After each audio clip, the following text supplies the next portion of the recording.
l'indiscret. Dans la paix triste et profonde où me plongeait ce séjour, j'ignorais qu'au bruit du monde, on peut oublier l'amour. Quelle est donc cette voix importune et cruelle qui déjà me détrompe avec un rime moqueur? Comme une flèche aiguë, elle siffle autour d'elle, et le trait qu'elle porte a déchiré mon cœur. Au bord de ma tombe ignorée, ciel, par cette langue acérée, faut-il qu'un nom trop cher puisse m'atteindre encore, pour m'apprendre, nouvelle affreuse, que j'étais seule malheureuse, et qu'on m'oublie avant ma mort. Du plus sincère amour, quel châtiment terrible, je n'étais pas aimé, aux confidences horribles. Il a parlé longtemps. Mes yeux, gonflés de pleurs, se détournaient en vain de ses lèvres légères, dont le souffle éteignait mes erreurs les plus chères, et dont le rire affreux outrageait mes malheurs. Lui n'a vu mon effroi ni ma pâleur extrême. L'indiscret n'a point d'âme, il ne devine rien. Du bruit de sa parole, il s'étourdit lui-même. Il s'écoute, il s'admire, il se répond. C'est bien. Loin de moi, mais sa voix, elle me frappe encore. Son timbre me poursuit, et partout il m'attend. C'est-il que je me meurs? C'est-il que je l'aborde?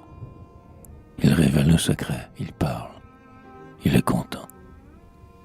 Ah, j'aurais dû crier, c'est moi, je l'aime. Arrête.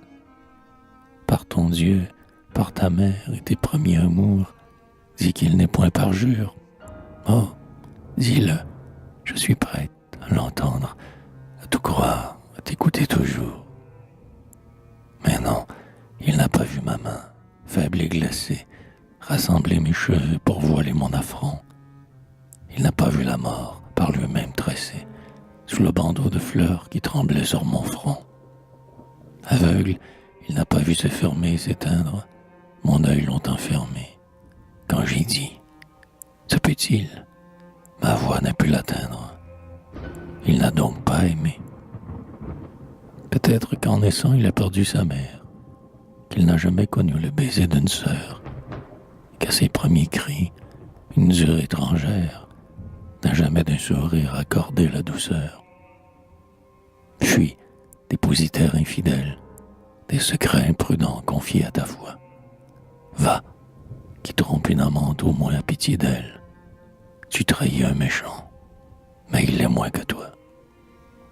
Ses pudeurs, ses remords prenaient soin de ma vie. Lui-même, il frémira du mal que tu me fais. Il laissait l'espérance en mon âme asservie. Il se taisait enfin, et moi, que je le hais. Pour tromper tant d'amour qu'il s'imposa de peine, quelle humiliante pitié. Mais toi qui pour lui m'inspires tant de haine, ah, prends-en la moitié. Qu'elle attache à mes pleurs une longue puissance, qu'elle effraie à ton nom l'imprudente innocence, que ton cœur s'intimide à mes cris douloureux, qu'il devienne sensible et qu'il soit malheureux. Ouais, puisses-tu brûler et languir et déplaire au jeune et froid objet qui sera t'enflammer, ou plutôt tremble au vœu qu'invente ma colère. Puisses-tu longtemps vivre et ne jamais aimer.